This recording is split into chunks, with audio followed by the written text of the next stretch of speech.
Dopo il recupero dell'ex archivio notarile, oggi sede della Biblioteca Franco La Rocca e la riapertura dell'ex Collegio dei Filippini, un altro bene potrebbe uscire dal ricco scrigno dei tesori di cui dispone Agrigento, il Museo Civico.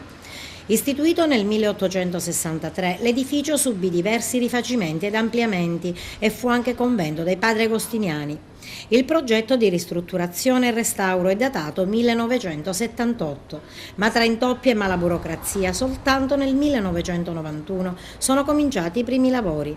In realtà si tratta di 2 stralci per complessivi 2 miliardi di vecchie lire, per opere di consolidamento.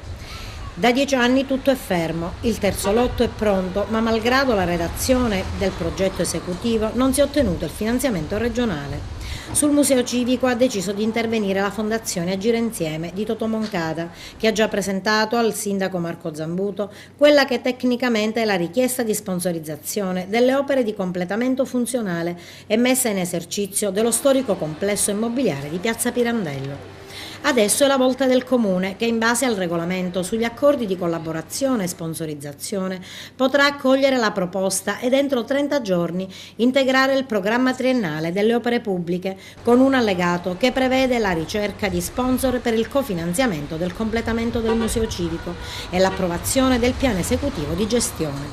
a cui seguirà la pubblicazione del bando nazionale. Questa iniziativa, inserita nel piano di azione Agrigento Vision 2020, rappresenta un momento di turismo sostenibile, spiega il presidente della Fondazione Totò Moncada, realizzato dalla Fondazione stessa con l'obiettivo di restituire alla città un'immagine fin da troppo tempo offuscata da una condizione di abbandono, da situazioni di degrado e da opere incompiute, per riportare alla luce e alla fruizione della cittadinanza e dei visitatori lo splendido patrimonio architettonico e artistico del centro storico di Agrigento.